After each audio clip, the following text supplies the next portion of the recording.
don't think he's quite sure what to think of me yet. I just parked up here and right in the middle of a bunch of them, but none of them are having it. We got the two that are running, and I don't know if you guys can see him. You see the mama cow, well, right in front of her, the tip of my finger. He's getting up. He's fairly new. He still has his umbilical on him yet. Now it depends who you are. It might be kind of late in the year for calving. But the thing is, it's nice out like this. It's calm, there's no snow, there's no cold weather. We don't have as many issues with calving. My dad doesn't. These are my dad's cattle. We don't have as many issues with them calving as we used to when they were calving in March, April. Now, don't take my words and mix them up, because I'm working on getting my cow herd built back up again. I used to have a herd of Red Angus. When the time comes that I start raising cattle again, or raising calves and getting a beef herd going again, I have every intention of having them calve mid to late March into April. Preferably have them done calving before field work. Yeah, there is some more crummy weather that time of year. Yeah, that is a well-known fact, but I've said this before on my channel. Anybody that is aware of this, I'm saying this for all the new viewers, so everybody's up to date. Myself, my plan for calving is this. I'd like to have them calved in March, usually done by mid-April.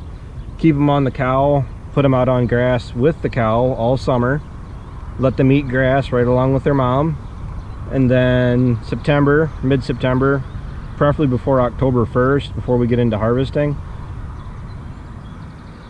go through, wean them all off, run them through the chute, castrate the bulls, vaccinate the bulls and heifers, the steers and heifers, and then put them on grain for 60 days and then sell them sometime before Christmas. Now, the sales barn up in Bloomington usually has an all beef sale that in the past I have sold to, and it usually performs really well when it comes to cattle. Long term, myself, I would almost rather look into doing a calving to finish operation where I'm producing my own calves, but I'm also carrying them through to finishing weight. That's 2,000 to 2,200 pounds, feeding my own corn and cutting out the middleman of selling them for feeders, or as I was doing a couple years ago, buying feeders and finishing them out. I like having cattle myself. I like cattle quite a bit. I like being diverse. I like crops. You won't get me to get away from raising grain crops. I do like making hay, don't get me wrong, but I do like that diversity in having cattle. No, I'm not saying ever going back to dairy. That's just not going to happen. But I do like beef. I like having the beef feeders, the beef calves, cattle to take care of throughout the winter. This is, I don't know how many of you have seen this angle of my place before. It needs a lot of work. This is pretty close to how it looked when Grandpa was here. Last August, after the farm day, all that guardrail was up around the bunk. I ended up taking the John Deere track machine. I went through and cut the bolts all off. All the posts were rotted off, and all the dirt on this side of the concrete was washed out. So what I did, using what I had available to me at the time, that track machine, granted it was only what, a 318, it was a smaller machine, but just the tracks alone gave it a lot of pushing power. So all this dirt down where these guardrail are, I took and I pushed back up, back to the concrete where it should be. And I'm probably going to go ahead and do it again. Well, I won't have that track machine, but even with ours, we get a dry spell here again this summer, or find a dry spell this summer, and go through and push that dirt back up. This corner of the concrete has fallen out. I want to pull that back out. This guardrail on the northern end of it, on the end of the bunk, I'm gonna plan on pulling that back out, pulling those posts out, reworking that dirt, maybe trying to put in some type of retaining wall so that it doesn't wash out like it did, and then build that back up. I do want to use Big Blue again. That is a 25 by 90 foot tall harvester. That was the first silo of that size put in this area, and the only reason that Grandpa put in that blue silo was because he had too much corn. I don't remember how many acres. I think it was pretty much this whole farm at the time, and this farm was contoured. You know, half of it was hay, half of it was corn, and I'm sure there was an assortment of oats at that time.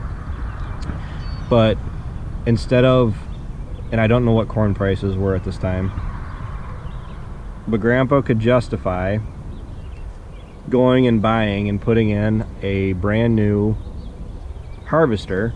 The cement silo was already there, the feed bunk was already there, so all he had to do was do the harvester, the unloader, and that feed conveyor up to the bunk.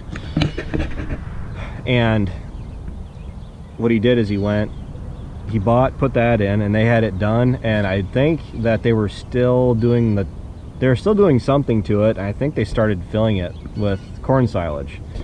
And then the years following that, up until the last 2 or 3 years when Grandpa was here, we always used to put the hay in the Big Blue silo, then we used to put corn silage in the cement silo. And even after we quit milking down here, what happened is that this is where all of our beef cattle would go. They still go. I still do want to revamp basically everything you see here. Yeah, I admit it needs some work. You're not telling me anything I don't already know. I want to redo all the fences. I want to put board fence either all the way up around it, get rid of the barbed wire, because it doesn't take a whole lot for an angry steer or cow to blast through a six barbed wire fence. It's really easy. I've seen it many times. So what I'd like to do is get rid of the barn. It's completely useless to us. Yeah, it might have some kind of curb appeal, but being realistic, it's just wasted space. Even if we tear the barn out and just make that into a lot, a steer lot, and then I can raise feeder calves in there, and I just want to wash, rinse, repeat basically everything here. Even the machine shed up on the hill, when Grandpa built that machine shed at the time, because we're currently sitting on the first farm my grandpa bought. That machine shed, when Grandpa built it at the time, the guy that built it said it was going to be big enough that it was going to be big enough to house any of the equipment that Grandpa would ever own. And at the time, he used to put the combine in it. He used to put all of his whole line of machinery in that little shed right there. Right now that holds, what do we have in there? 1, 2, 3, about 6 pieces of equipment in there. And then in the winter I usually have the 76 in there for putting bales out down here. So I mean, that shed is usually packed full, and the problem is it's a height issue. The 76 clears that doorway.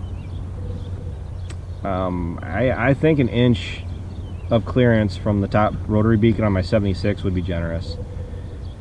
So honestly, I would like to even tear out that machine shed and put in a bigger machine shed, a taller machine shed, because the equipment that we're farming with is getting bigger.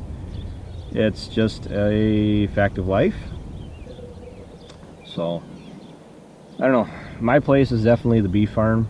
Ryan's place is definitely a beef farm.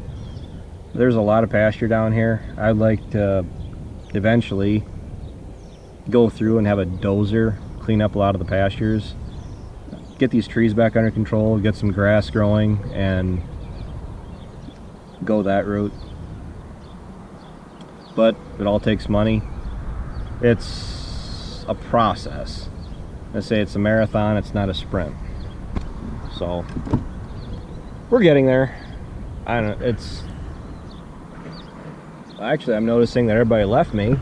I was surrounded by cattle. It could be potentially be a thing that they don't like being on camera. They could be camera shy. So I tell you what, it's getting to the point now where the bugs are deciding they want to start bothering me. I'm gonna go in and relax a little bit because we're gonna be pretty busy the next 2, possibly 3 days, and yeah, get mentally prepared for it maybe. So until tomorrow, take care, take it easy, keep in touch.